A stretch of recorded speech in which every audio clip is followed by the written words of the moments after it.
waayahay aan isbarane waa baandhiigale waaya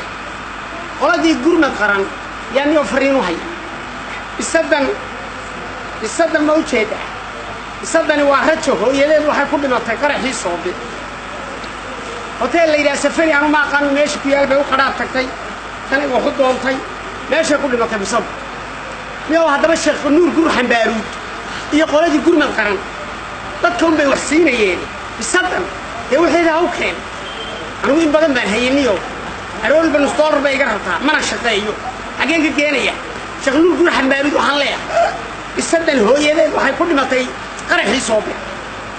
qaybteedii u keen haddaad u keen weydo dacwad ka dhan arrintaas baan u gudbinaynaa Soomaalian garan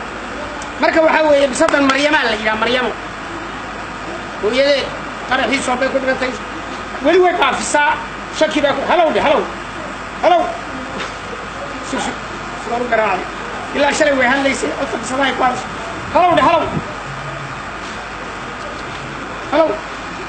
halow hooyadeed baa finaysaa way hadlaysaa dadana fikirneen way hadlaysaa hadal bay Maryama ay hadal waxay leedahay qaraxii Soobe hooyadeed ku dhimatay anay qaraabii doontay bay tiri haddii huwa kaabsadaha waa in laga warhayo gurmad qaran sidaas aan u dhignahay dhalinyarada